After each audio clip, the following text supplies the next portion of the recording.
नमस्कार मित्रांनो, जय शिवराय. सर्वांचं स्वागत आहे एका नवीन व्हिडिओमध्ये. आणि आज या व्हिडिओमध्ये आपल्याला इन्व्हेस्टिगेशन करायचं, जरा आपल्याला चीरफाड करायची. ती म्हणजे सगळ्यात जास्त वापरली जाणारी स्कॅल्पिंगची स्ट्रॅटेजी, जिने बरेच जणांना भिकेला लावलेलं आहे, ती म्हणजे 920 EMA ची स्कॅल्पिंग. बरेच लोक येतात इकडून तिकडून ₹10,000 घेऊन मस्त मार्केटमध्ये येणार. 1 मिनिटाची कॅन्डल लावा, चला 1 मिनिटाची कॅन्डल लावली, ग्रीन कॅन्डल आली, कॉल घे, रेड कॅन्डल आली, पुट घे. असं करत त्याच्यात स्ट्रॅटेजी म्हणजे 9 EMA लावतात आणि असा लॉस होतो. मी तुम्हाला सांगतो आता ते स्क्रीनवरती कसं काय विषय असतो. पूर्ण मी तुम्हाला डिटेल सांगतो. मी काय फेकत नाहीये आणि तुम्हाला चार्ट पण दाखवतो निफ्टीचा, की काय विषय. बाकी ह्या स्ट्रॅटेजीला आपण जरा पूर्ण चारी साईडून जरा बॅकटेस्ट करू, पुढून मागून वरून खालून सगळीकडून, आणि बघा जरा नीट विषय काय आहे. आणि मी एकदम नीट समजून सांगणार आहे. जर तुम्हाला पडत असेल तर बघा, आणि पटणारच आहे तुम्हाला, कारण मी चार्टवरती तुम्हाला समजून सांगतो. बाकी बहुतेक कॅमेरा कॅमेरा परत ब्लर होतोय रे, काय माहिती, फोकस करत नाही माझ्यावर. बट चार्टवर जास्त लक्ष द्या. अडकला कॅमेरा तर अडकून द्या, आवाज अडकणार नाहीये. कॅमेरा अडकू शकतो, पुसट होऊ शकतो तोंड, पण होऊ द्या. लक्ष द्या चार्टवरती. ठीक आहे, जाऊया आपण चार्टवरती.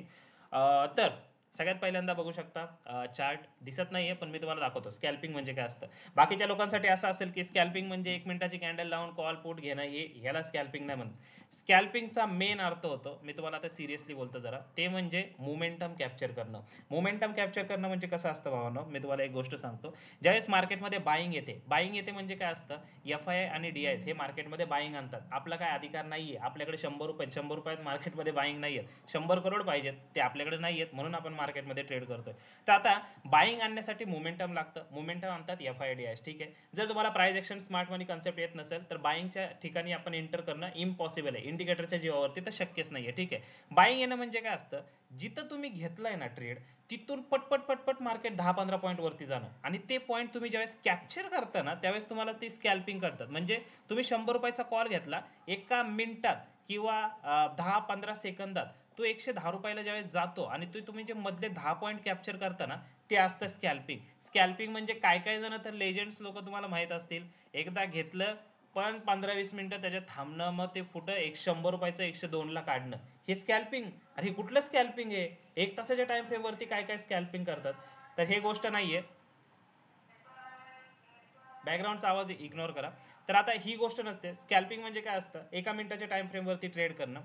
तुम्ही काय काय जण बघितलं असेल फॉरेक्स मार्केटमध्ये 15 सेकंद, 30 सेकंद असे कॅन्डल फ्रेमवरती ट्रेड करतात फॉरेक्समध्ये. तुम्ही नीट बघा युट्यूबला व्हिडिओ. तर हे शक्य नाहीये बरं का, आपल्याकडून तेवढी ॲक्युरेसी आणि तेवढं ट्रेड करणं. तुम्हाला एक गोष्ट सांगतो, जसं मी तुम्हाला सांगितलं, जे नवीन पोरं येतात त्यांना असं वाटतं की स्कॅल्पिंग म्हणजे पटपट ट्रेड करणं 1 मिनिटाच्या कॅन्डल फ्रेमवरती. बट एक गोष्ट ते विसरून जातात, ते म्हणजे मोमेंटम कॅप्चर करणं. आता मोमेंटम कॅप्चर करण्यासाठी आपल्याला काय पाहिजे, जिथे FIDIsने बाईंग आणली पाहिजे ते आपल्याला कळलं पाहिजे. पण अशासाठी पोरं एक स्ट्रॅटेजी वापरतात, ती म्हणजे 920 EMA स्ट्रॅटेजी. आता सगळ्यांना माहिती प्राइस ॲक्शन कोण शिकत बसणार, कधी ते प्राइस ॲक्शन काय असतं, कसंही अवघड बिवघड असेल, त्यामुळे नको शिकायला. मला काहीतरी सांगा, असं चार्टवरती अशा 4-5 2 लाईनी आल्या पाहिजे. त्या लाईनीला वरती क्रॉस केलं की मग मी कॉल साईडला घेईन, खाली क्रॉस केलं की मग मी पुट साईडला घेईन. असं मला काहीतरी सांगा. ठीक आहे, असं मग सांगा. मग अशात एक स्ट्रॅटेजीचं इन्व्हेन्शन झालं, ती म्हणजे 920 EMA. आता 9 आणि 20 का घेतात मला माहित नाही, लॉजिक सांगू शकता तुम्ही कमेंटमध्ये. कमेंट ओपन आहेत सगळ्यांसाठी. आता मी तुम्हाला आहे ना जरा साईडवेज मार्केटचा चार्ट दाखवतो, आणि त्याच्यात बघू आपण ही 920 EMA ची स्ट्रॅटेजी कशा प्रकारे काम करते. एकदम छान काम करते मित्रांनो. स्टॉप लॉस उडवण्यासाठी एक नंबर स्ट्रॅटेजी आहे तुमची. थांबा, आता ही तर साईडवेज मार्केट आहे. साईडवेज मार्केटमध्येच का दाखवतोय, कारण साईडवेज मार्केटमध्ये जास्त स्टॉप लॉस उडतात. आणि जे ट्रेंडिंग मार्केट असतं ना मित्रांनो, तुम्ही म्हणाल हा असं 9 EMA लावला, त्यानंतर ब्रेकआउट दिला आणि वरच गेलं मार्केट, बघा किती प्रॉफिट झाला असता. अरे भाऊ, ते ट्रेंडिंग मार्केट आहे, हे EMA न लावता मी तुला प्रॉफिट होऊ शकतो. ही गोष्ट लोकांना कळणार नाही, पण जाऊ द्या. मी तुम्हाला आता बेसिक सांगतो. आपण हा चार्ट बघू इथून इथपर्यंत. ठीक आहे, हे असं आपण बघू, हे एवढा चार्ट बघू आपण. आणि या चार्टमध्ये 920, आता 920 EMA लावणं एकदम सोपं असतं. तुम्हाला जायचं हे इंडिकेटरवरती. इंडिकेटरवरती गेल्यानंतर हे आधीचं इंडिकेटर पहिलं काढा, हे कुठलं असेल तर हे CPR येतं. चला, 9 EMA लागतो नुसतं. एक्सपोनेन्शियल मूव्हिंग ॲव्हरेज, ह्याचं नाव आहे एक्सपोनेन्शियल मूव्हिंग ॲव्हरेज. ठीक आहे, मूव्हिंग ॲव्हरेज एक्सपोनेन्शियल काही म्हणू शकता तुम्ही. आता इथं क्लिक करतो पहिल्यांदा, आणि 2 लावायचे आहेत आपल्याला, 9 आणि 20 दोन्ही पाहिजेत भाऊ. सेटिंगमध्ये जायचं, हा पहिला तर 9च आहे. दुसऱ्याच्या सेटिंगमध्ये इथं जाऊ आपण, इनपुटमध्ये 20 केला असता, मग खालच्याला करू. आता बघा 2 EMA आहेत 9-9चे, मला 20 आणि 9 पाहिजे. वरचा 9 तर ठेवू, खालच्याच्या 9ला 20 करू आपण. 9 20 करायला काय सेटिंगमध्ये जायचं, आणि इथं जर सरळ 20 करायचं, ओके दाबायचं, झालं. आता बरेच सारे नवीन लोक असतील म्हणतील अरे काय चाललंय, कसं चाललंय, काही समजत नाही. बट टेन्शन घेऊ नका, नाही समजलं तरी चालेल. सध्या लक्ष द्या मी काय करतोय त्याच्यावरती. आता सगळ्यात पहिल्यांदा 1 मिनिटाची कॅन्डल फ्रेम ओपन करून घेऊया आपण वन साईड. कुठे गेली ओके अल्टार. चला मित्रांनो, ईएमआय वगैरे सगळं लागलेलं आहे. नवीन ट्रेडर आहे मी, 10,000 रुपये पप्पांकडून घेतलेले आहेत आणि मी आता हे स्टॉक मार्केटमध्ये लावणार आहे. तर बघूया कशा प्रकारे मी स्कॅल्पिंग करू शकतो. तर ईएमआय मी लावलेलं आहे, जसं मला माझ्या गुरूंनी सांगितलंय. ईएमआय लावल्यानंतर आपल्याला ईएमआयचा वर क्रॉस झालं की कॉल घ्यायचा आहे, खाली क्रॉस झालं की पुट घ्यायचं आहे. ठीक आहे, असं मला शिकवलेलं आहे. आता बघूया आपण काय होतंय. तर सगळ्यात पहिल्यांदा हे बघा, मार्केट खाली ओपन झालंय मित्रांनो, पण ईएमआय आपल्या वरती मी वाट बघतोय. अरे मित्रांनो, ईएमआय क्रॉस झालाय. ठीक आहे, ग्रीन कॅन्डल आली, मोठी ग्रीन कॅन्डल. विक्स नाही, काय नाही. गुरूंनी सांगितलं विक्स नसेल तर एकदम भारी, विक्स असेल तरी चालते, विक्स नसेल तर एकदम भारी. चला, ग्रीन कॅन्डल क्लोज झाली, कॉल साईडची पोझिशन घेतो. 10,000 रुपयाच्या कॉल साईडच्या पोझिशन घेतल्या. पण स्टॉप लॉस कुठं लाव, हे तर शिकवलंच नाही गुरुनी.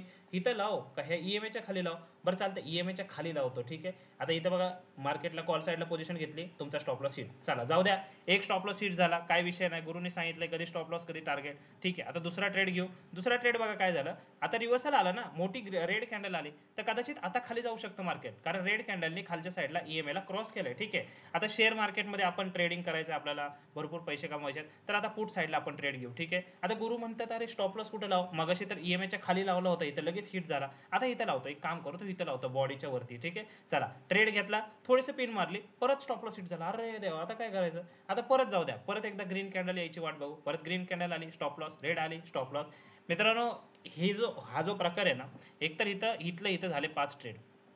मला सांगा तुम्ही किती ट्रेड करणार आहे दिवसातले. आणि हे लोक काय करतात माहिती आहे का तुम्हाला, जे 9 EMA 20 EMA ही जी स्ट्रॅटेजी तुम्हाला लावून दावतात ना, ते ट्रेंडिंग मार्केटमध्ये दाखवतात. ट्रेंडिंग मार्केटमध्ये कुठल्या पण ईएमआय जाऊ द्या, कुठल्या पण इंडिकेटरला क्रॉस केल्यावर मार्केट एका साईडला जातं. आता तुम्ही इव्हन या डिरेक्शनला जरी बघितलं ना, तर मार्केटने continue upper direction, lower direction, upper lower, upper lower, upper lower असं करत करत ईएमआयच्या खालीवर सारखं होत असतं. ईएमआय काय असतं माहिती आहे का मित्रांनो, थोडक्यात मार्केट आता ज्या रेंजमध्ये चाललंय ना, त्या रेंजमध्ये तुम्हाला त्या लाईनी येतात अशा. ईएमआय कुठला वापरायचा, 200 EMA डेली टाइम फ्रेमवरती, जिथं आपल्याला चांगली मंथली पोझिशनमध्ये कुठं सपोर्ट आहे ते बघण्यासाठी, ना की स्कॅल्पिंग करण्यासाठी. म्हणजे हे तर माझ्या पूर्ण विरोधात आहे. मी आता तुम्हाला दाखवतो की ट्रेंडिंग मार्केटमध्ये कशा प्रकारे तुम्हाला दाखवू शकता. आता समजा हे ट्रेंडिंग मार्केट आहे, ठीक आहे, आणि काय काय जण असे पण म्हणते अरे ट्रेंडिंग मार्केटमध्ये एकदाच मूव कॅप्चर करायचा. आणि मी तुम्हाला खरं सांगतो, ज्यावेळेस तुम्ही ओव्हर ट्रेडिंग करता ना, 5-5, 10-10 ट्रेड एका दिवसात, आणि ज्यावेळेस तुमचे 5-5, 10-10 हजार रुपये जातात, तर त्यावेळेस तुमच्याकडे कॅपिटल तर पाहिजे अशा मार्केटमध्ये ट्रेड करायला. आणि अशा मार्केटमध्ये ट्रेड केल्यानंतर तुम्हाला असं वाटतं की अरे इथं ट्रेड घेतला मी, या समजा तुम्हाला असं वाटतं की आता समजा आमच्या गुरुंनी सांगितलंय की इथं बघा रेड कॅन्डलनी क्लोजिंग दिलं आणि बघा एवढा मोठा फॉल आला. मग आपण काय करायचं, अशा साईडवेज मार्केटमध्ये आपण थोडेसे ट्रेड करायचे आणि अशा मार्केटमध्ये एकदम मोठी रॅली कॅप्चर करायची. पण मी तुम्हाला लिटरली सांगतो, हिथं आहे ना, तुम्ही ट्रेड घेतला नाही एक 10,000 रुपयाचा, 1,000 रुपयाच्या वर तुम्ही प्रॉफिट बुक करूच शकत नाही, कारण हे स्कॅल्पिंग आहे. स्कॅल्पिंगमध्ये एवढ्या रॅल्या नाही कॅप्चर करत कधी. स्कॅल्पिंग म्हणजे काय असतं, तुम्हाला पटकन जे काय पॉईंट असतील ते भेटून गायब व्हावं लागतं. त्यामुळे स्कॅल्पिंग करणं आहे ना, ही एक कला आहे, मला असं तरी वाटतंय. म्हणजे ज्यावेळेस तुम्ही इंट्राडेमध्ये स्कॅल्पिंग करता, त्यावेळेस एक कला म्हणजे का, की तुम्हाला 5-10 पॉईंट घेऊन कल्टी मारायची. मग तुम्ही ते ईएमआय लावा, काही लावा, कसंही लावा, बट थोडक्यात आता जी सध्याची पोरं करतात ह्या ईएमआय वरती, तर हे करू नका. मला भरपूर सारे मेसेज आलते याबद्दल, बट मी याच्याबद्दल कधीच व्हिडिओ बनवला नाही. बट आता मला फ्रस्ट्रेशन बाहेर निघलं की काय एवढं ह्या ईएमआय मध्ये काहीच नाहीये, नॉर्मल स्ट्रॅटेजी आहे.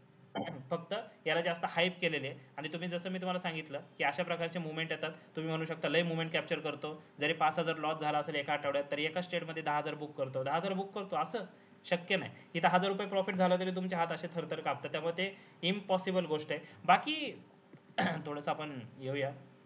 मला एक सांगा, या स्ट्रॅटेजीबद्दल तुमचं काय मत आहे. इन्व्हेस्टिगेशन बऱ्यापैकी केलं आपण, अजून मी याला इन्व्हेस्टिगेट करू शकतो, अजून मी तुम्हाला दाखवू शकतो कसे कसे गंडावतात तुम्हाला, बट जास्त काय ओपन अप नाही होत मी. आपल्याला बाकी पण काम आहेत, बाकी पण गोष्टी आपल्याला शिकायच्या आहेत. त्यामुळं या सगळ्या गोष्टींपासून लांब राहून प्रॉपर प्राइस ॲक्शन जेव्हा तुम्ही शिकाल ना, म्हणजे कन्सोलिडेशन कसं होतंय, ब्रेकआउट कधी होतोय, फेक ब्रेकआउट कधी होतोय, trapping, liquidity, order block, change of character, breakout structure, हे सगळं शिकल्यानंतर तुम्हाला जास्त म्हणजे स्टॉक मार्केटमध्ये समजेल, ना की हे सगळे किडे केल्यानंतर. ठीक आहे, बाकी तुम्हाला व्हिडिओ कसा वाटला ते कमेंटमध्ये सांगा, आणि लाईक करा मित्रांनो, आणि चॅनलला सबस्क्राईब करू शकता. भेटू आपण पुढच्या व्हिडिओमध्ये, त्यामध्ये आपण कुठला तरी एक टॉपिक घेऊन त्याचं ॲनालिसिस करूया.